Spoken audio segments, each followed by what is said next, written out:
Welcome to Two Hotties and a Naughty, a podcast about life's little victories, hotties, and constant disappointments, naughties. Here are your hosts, Michael Beck, Hicks, and Dwight Slappe.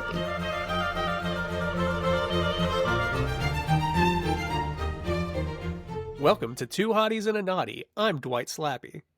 I'm Michael Beck. And I'm Hicks. Our first homegrown hottie this week comes from the beautiful mind that is me. And I want to know your hottiest job. What's the hottiest job you've ever had? Ooh. This is an easy answer for me. It's working at a independent video rental place in Ashland, Kentucky. Man, it was like High Fidelity. If High Fidelity was a movie store that was attached to a tanning bed. I was the assistant manager. I think it was a tax shelter for a larger corporation, so there were really no consequences for anything that we did. We could play whatever movie we wanted on the big screen or in the TVs in the store without anyone saying a thing, except for the mothers of the children that would get very upset that we were watching Predator. I think it helped. You should have really upset the mothers by only playing like Bergman films or Orson Welles' weirdest stuff, that no one really likes. I'm sorry if your child's not mature enough to handle this Werner Herzog film. What's the matter, little Billy? Have you never seen Mulholland Drive? Next up, the hit movie Gummo. All right. Enjoy, children. No. Please, listener, don't find Gummo. Don't. No, just don't. No. Leave it alone. I'm pleased to say that Gummo is something that I recognize as having once known, but I no longer remember what it is, and I know I should be glad. Let's just move on. Let's leave it. Yep. Let's leave it. Okay. I think the store being in Ashland, Kentucky really added to everything because, wow, the parade of people of all walks of life that came through that store was magical. Several times a week, I would have a customer that came in with a full strap of ammo down his chest like Rambo. Yes. What was he renting? Oh, it varied wildly. Like kids' movies. There was an adult section. Comedies from the 80s he would love. He came in with a guy once asking for a comedy. And I told the gentleman, I was like, well, there are lots of funny movies. The Royal Tenenbaums has just come out on video. Would you, maybe it's a very fine film. It's funny. I laughed out loud. Would you like to rent it? And he asked me, excuse me, sir, is it anything like the Damon Wayans movie, Major Payne? Maybe it's not for you, sir. Maybe we have Major Payne. Oh, man. Was the friend of the guy who came in, was that friend Werner Herzog? Okay. Is it anything like Major Payne?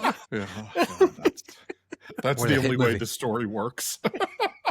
The hit movie Norbit, rest in peace, Brian Wilson. That was Brian Wilson died, and all these stories came out. The one about Hit Norbert being his favorite movie. Yeah, right. The thing about Shortening Bread being his favorite song. God. Legend, absolute legend. Were these things real, or were these like meta jokes that just everyone was telling about We him? have to believe that they're real. They're real. They're still real to me, damn it. What legacy does that guy leave behind if those things aren't real? Right? Sure, yeah.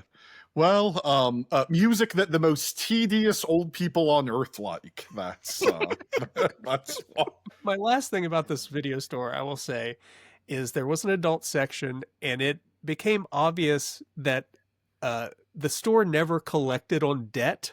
Like, they kept track of people who had late fees. They kept track of people who had not returned movies, but no action was ever taken. And I guess this got around to local pervert circles.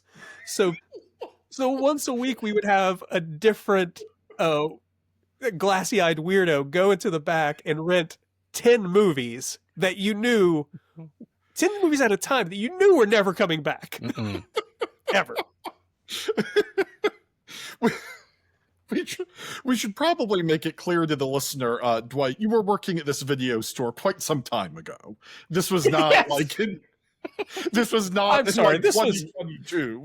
This was the year 2001. 9/11 happened while I was working at this store. I don't believe that's connected, though.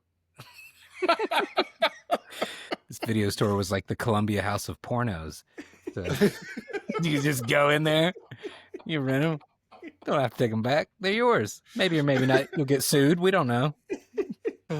What about you, Beck? What's your favorite hottiest job? I've been lucky in that I have worked several jobs that I have enjoyed. But I don't know, the one that has opened up the newest thing to me was right after high school graduation, and for several summers sprinkled through the years thereafter, I was a camp counselor at a summer day camp in suburban Dayton, Ohio.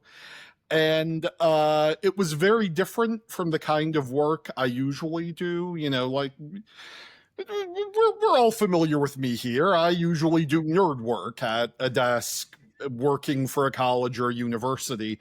But this job was fun. I worked with kids. I was a counselor in art camp sometimes. Sometimes I was in one of the camps where you went outside and played field games, like all kinds of things that I would never, ever ordinarily do.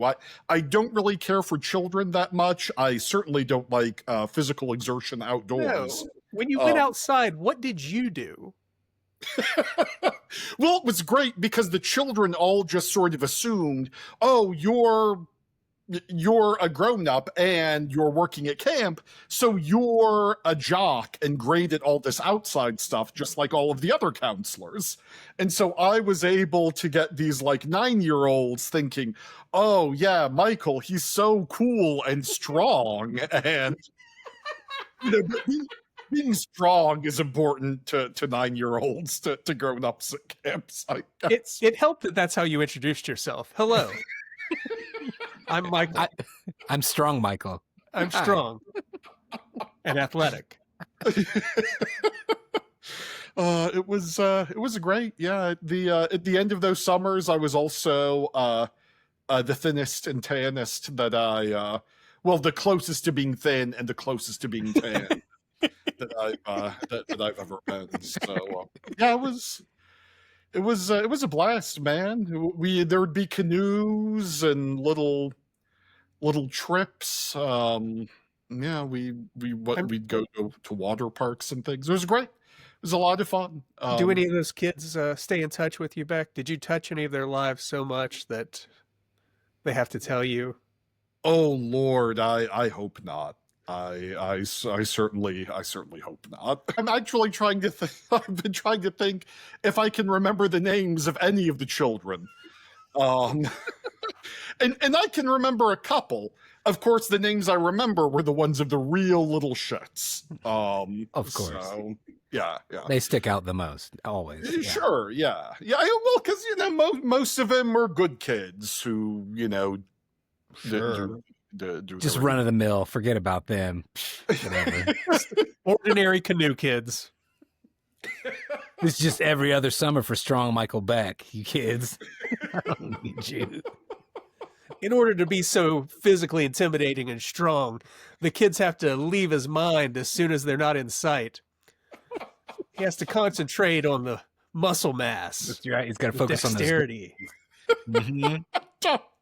Someone has to teach the local 9-year-olds of Dayton, Ohio about protein and how you can never get enough.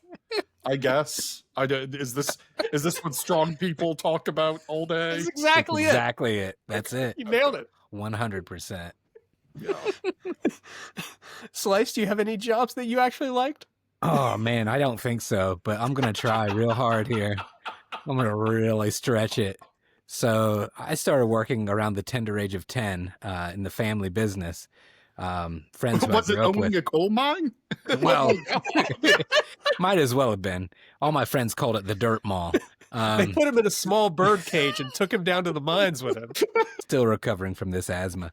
But yeah, so my grandfather owned these properties, and one side he rented out to a satellite dish company. And I'm not talking like Dish TV, small satellite dish. This is like the giant satellite dishes that crushed that Reds player back in the day. Sorry, that's You guys know the one. Bo Diaz. I thought it was Bo Diaz. Diaz. I couldn't remember if it was Bo Diaz or Ted Diaz, but no, Bo Diaz. Rest No, in Ted peace. Diaz is fine.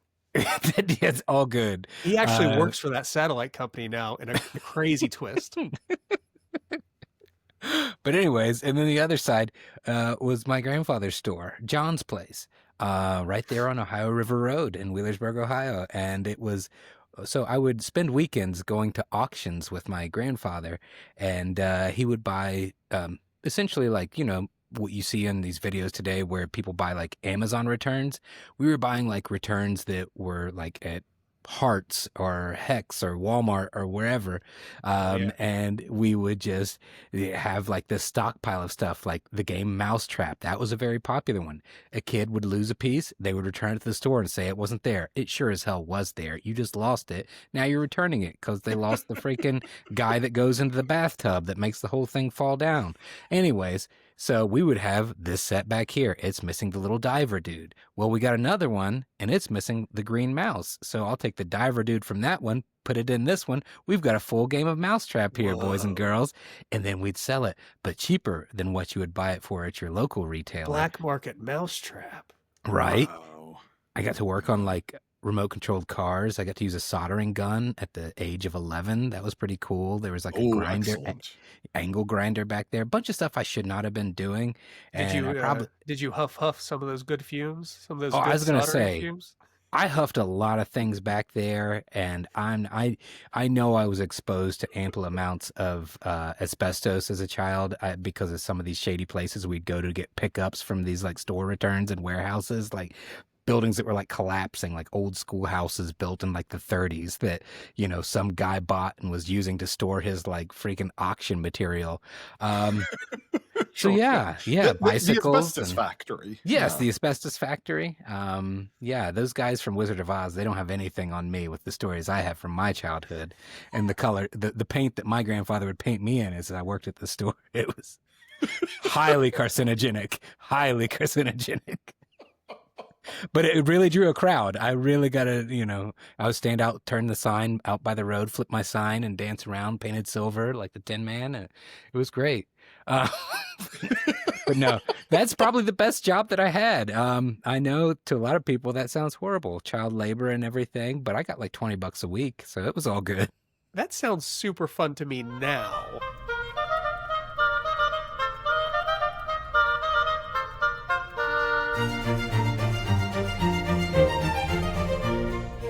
Welcome back, everyone. Now we are in my segment of the show. So everyone just sort of, just take a minute to lean back and relax. Maybe loosen your pants and shoelaces. You don't know what you're going to talk about. He's just buying time. Just buying time. No clue. Zero. I do know what I'm talking about. Your favorite, your hottiest. Jesus Christ, we go through all of the legal rigmarole of copywriting the words hottie and naughty, and then I don't use them. Your hottiest gadget. And the reason I bring this up is I'm the sort of man who now owns multiple sets of headphones.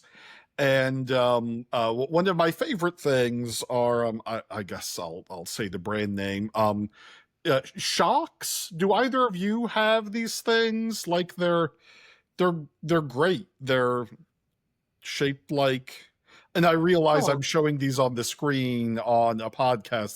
They're earbuds. Yeah, they're earbuds, but they're in this little case that itself has kind of a charge, I think. And so I guess all earbuds have that. Yes.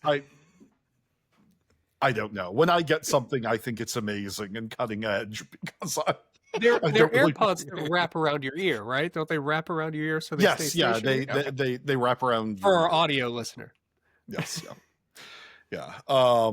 Man, this is a great segment. No, it's going to be good.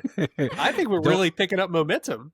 Don't let this guy loose in a Brookstone. You don't want to see the damage he does in a Brookstone. I thought about what's your favorite year of the Hammacher Schlemmer catalog, but I knew we would all go with 1987, so it was, like that hamburger phone and and your own personal global satellite.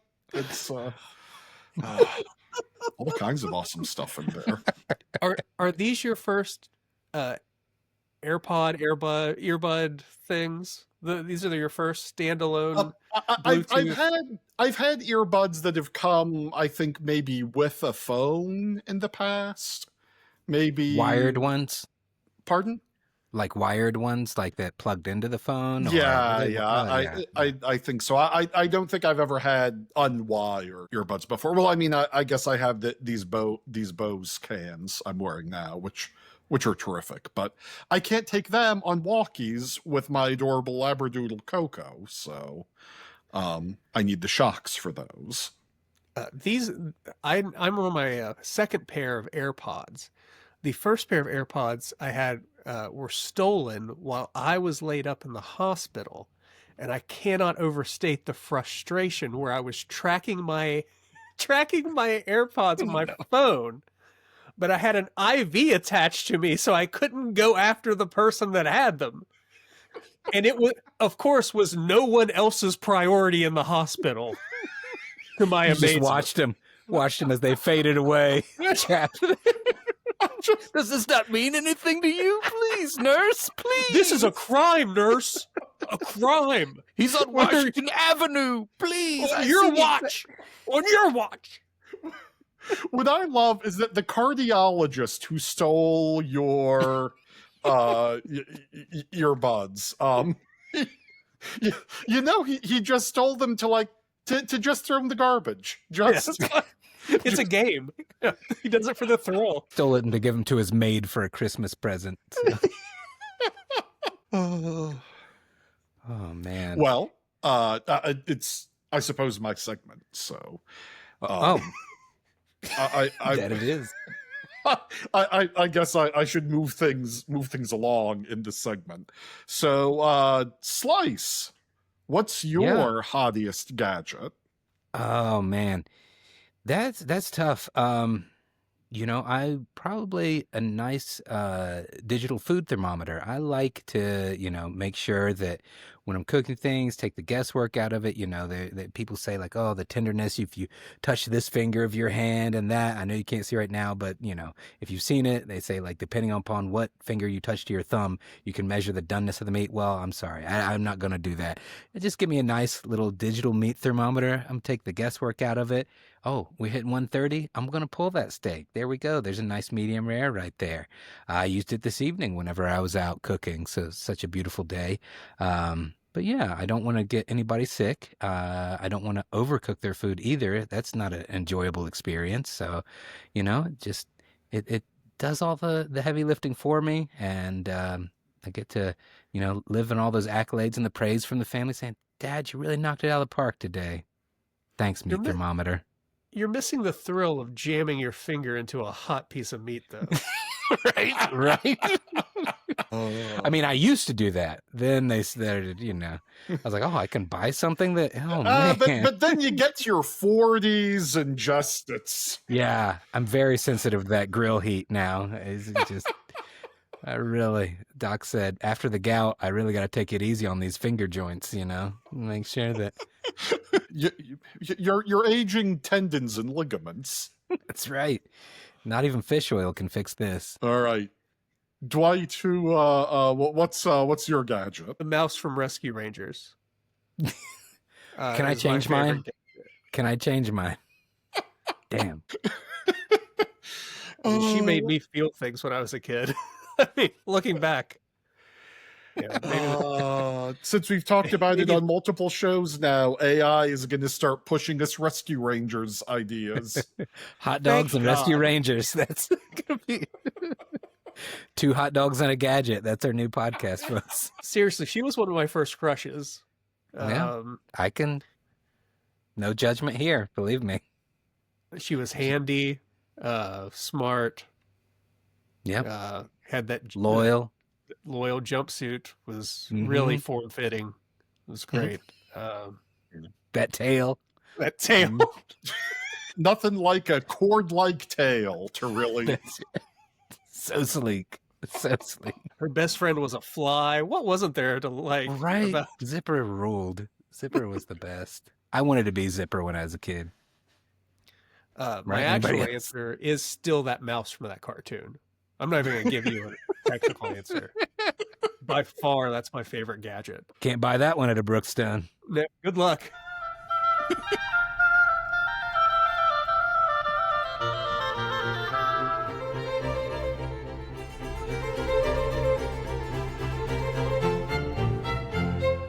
All right, welcome back. It's time for me to close this bitch down with my naughty baby. That's right. I said the B word because I am a naughty.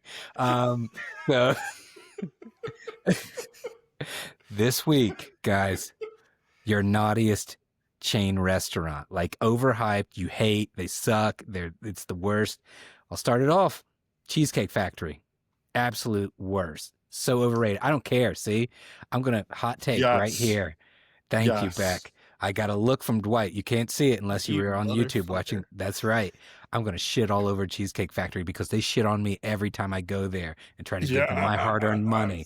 It's always something with them. The service is terrible. The menu, overwhelming. And it's all just frozen bullshit back there. The cheesecake, mediocre. Mediocre cheesecake. It's not even that great. Like, I'm sorry. But no, actually, I'm not sorry, Cheesecake Factory, because you've never been sorry anytime you screwed up my order. Fuck you, Cheesecake Factory. Garbage. Testify, Slice. Yes. Testify. That's right. I'm here. And for the listener, I'm doing that weird hand up in the air thing that some people do. Not the bad hand up in the air thing. No. Not that. We don't know. Not the Elon one. Just No, like the not- praising something. Yeah. Yes. Yeah. That's right. I'm here. This is the pulpit right now. You act like the Cheesecake Factory has done nothing for you. I don't see any other chain restaurant with buffalo chicken wontons on their menu. You know, they had to try to do something to right the ship, but you know what? I don't know. Nice attempt, Cheesecake Factory, but it still doesn't change the fact that you forgot my beer. My salad didn't come out till after my dinner. And you charged me twice for this thing on here. This is terrible. What are you doing? This is not a brand issue. This is an individual restaurant issue. These people are not trained by the Cheesecake Factory to do this to you. This has happened at more than one location. I disagree. They are definitely trained by Cheesecake Factory to do this to me. Burgers suck. A lot of the food is bland. It's just not good. There's so many better options out there. Even other terrible options are still better options than Cheesecake Factory. They're just, it's no, it's not fancy. I know someone is going to tell you, let's go up to the Easton Mall and go to Cheesecake Factory. Don't do it. Don't do it. It's not good. Listen, and check that one out, too. I know a lot of people listen to this for local geography. Right? Hey, Easton's all the way near Columbus, Ohio. That's right. So don't say we're like hyper local, because that's like 2.5 hours away. Right. We branch out. We venture out into the area. You know, we're jet setters on this podcast. So, you know. But yeah, Cheesecake Factory just does not do it for me. And like I said, I think the cheesecake is not that good. I mean, it's okay. In certain ones, they might bring one around. That's all right. That apple streusel. That apple streusel cheesecake. Hello. Yeah, I mean, you know, when you cast such a wide net, you're going to catch something. So, you know, at least a few of them are probably good. But yeah, I'd rather just have a homemade cheesecake, man. I don't know. See, that's the thing. So much of what's at Cheesecake Factory, it's so much better if it's if it's at Made home. fresh, right? Well, we're made talking fresh. about chain restaurants. Yeah. Who's that small mom and pop making everything from scratch chain restaurant? I love how the Ruby Tuesdays has a giant vat of fresh stew in the back.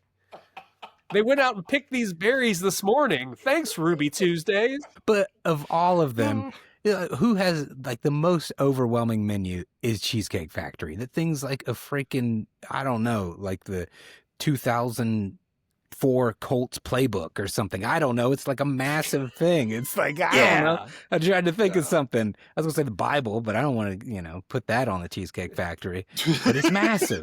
It's massive. Or And the it's 1987 Hammacher Schlemmer catalog. That's it. Thank you. Finally. But I'm gonna counter Cheesecake Factory. Okay. With Outback. Mm. Okay. Outback is All right. terrible. You talk about frozen bullshit. I enjoy a good hamburger at a steak place because they use a higher quality of meat, and these hamburgers are gross. Plus, you give me like dry pumpernickel bread at the beginning instead of a delicious roll with some honey butter. Right off the start. If it wasn't for the Bloomin' Onion, that place would have closed. The Bloomin' Onion's great, but it's not a Bloomin' Onion restaurant, is it? It's a steak restaurant. Have you ever had a steak cooked properly at an Outback? Not really. Okay. But the Bloomin' Onion. But what is, Bloomin' Onion is cheesecake? Yeah, because like that is what, when you think, someone says Outback, the first thing you think about. You don't think about the steak, you think about the Bloomin' Onion. It's delicious. And I wonder if I need to get someone, actually, my wife used to work at Outback. I need to figure out, If she are still those gets a made discount? fresh? Yeah. Does she get a discount? And are those made fresh there? Because you would think a Bloomin' Onion would need to be made fresh there. It probably doesn't take very You long would to make. think. I think it took a precipitous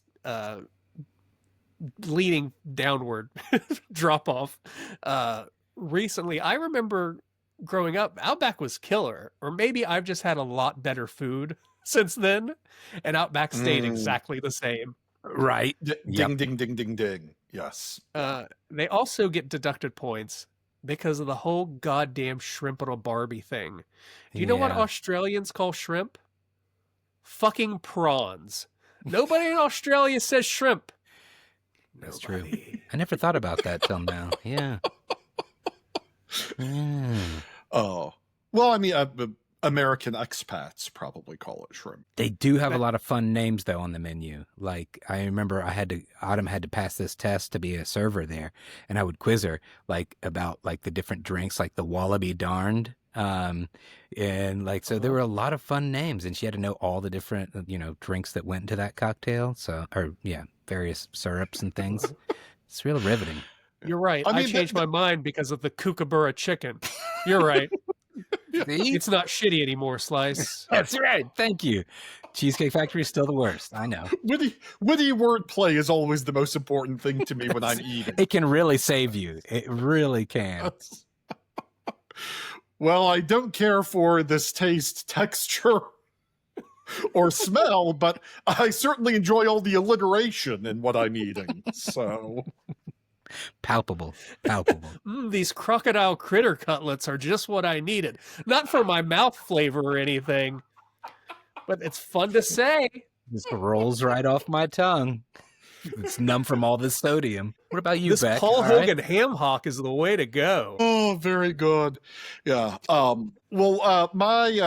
crappiest chain restaurant is obviously McDonald's, which is which is crappier than anything. It's so much worse than it used to be, I think. And so I'll tell a brief story, and by brief I mean interminable. And I don't know, 2021, my wife and I were driving somewhere, and it was taking us through Spartanburg, South Carolina, Spartansburg, South Carolina. I forget exactly what it is.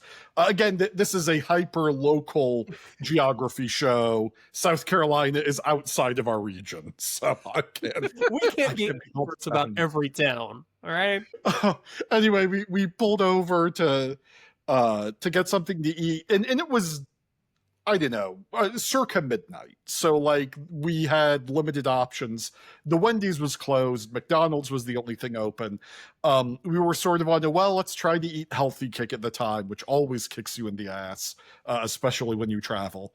And we went to pulled up at the drive-thru at McDonald's, and we didn't see salads on the drive-thru menu, and we asked, we'd like to order a couple of salads.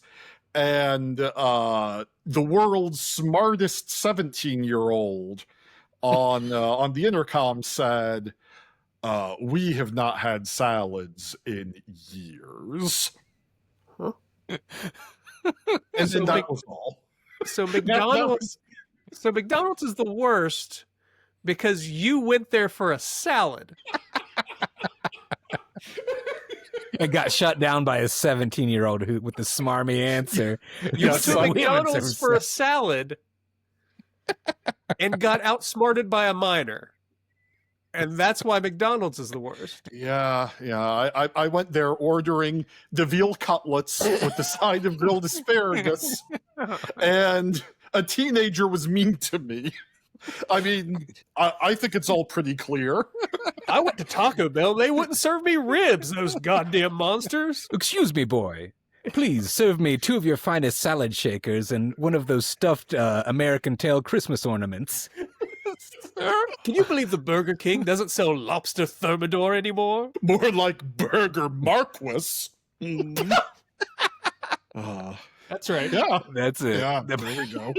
I think that's an episode. You're name just right a there. burger viceroy, aren't you? Well, if it isn't the burger comptroller. Burger comptroller would be a good job. I wish that were on my list of favorite jobs. Like, I think we're overthinking it. Just the Burgermeister, right? We should check LinkedIn for all of these. Well, thanks for listening to Two Hotties and a Naughty. We're glad you came by. Yeah. We're on all the socials and Apple, iTunes, whatever you call it, podcast, Spotify, right? all of it. Podcast, Yeah. Spotify, YouTube. We're out there. Just tell your Find pals. us. Yeah, tell everybody. Say, check these guys out. Hey guys, do we have results from last week's poll before we? Oh, of course we do. Before we wrap things up. I live for this. Poll results from last week. What's your hottiest comfort activity? Parks and Rec is your winner. What's the hottiest? Tattoos beat 2 other things. Would you like to know what the other things were? Listen to last week's episode you ne'er-do-well. What's the naughtiest? Your doctor using Google AI was the winner there. That's pretty naughty. I can't be So mad I think at I won the polls again, but yes, I don't think it means anything anymore. Another decisive loss for Michael J. Beck over here. No zeros this time, though. Whoa. We're making progress. Oh, hey! If this podcast is about nothing, it's about growth. That's right. Finally, the bots have found our polls, and they're voting for me! The Beck bots. A sure sign AI is broken. Goodbye, everybody. Thanks for listening. Yeah. Hope to see you next week. Bye, everyone. I love you. Thank you for listening. This has been Two Hotties and a Naughty, a podcast about life's little victories and constant disappointments, as hosted by Michael Beck, Hicks, and Dwight Slappe. Editing and production by Michael Sullivan. Our theme is Handel's Entrance of the Queen of Sheba for 2 oboes, strings, and Continuo allegro, as performed by the Advent Chamber Orchestra. Crystal Howe speaking.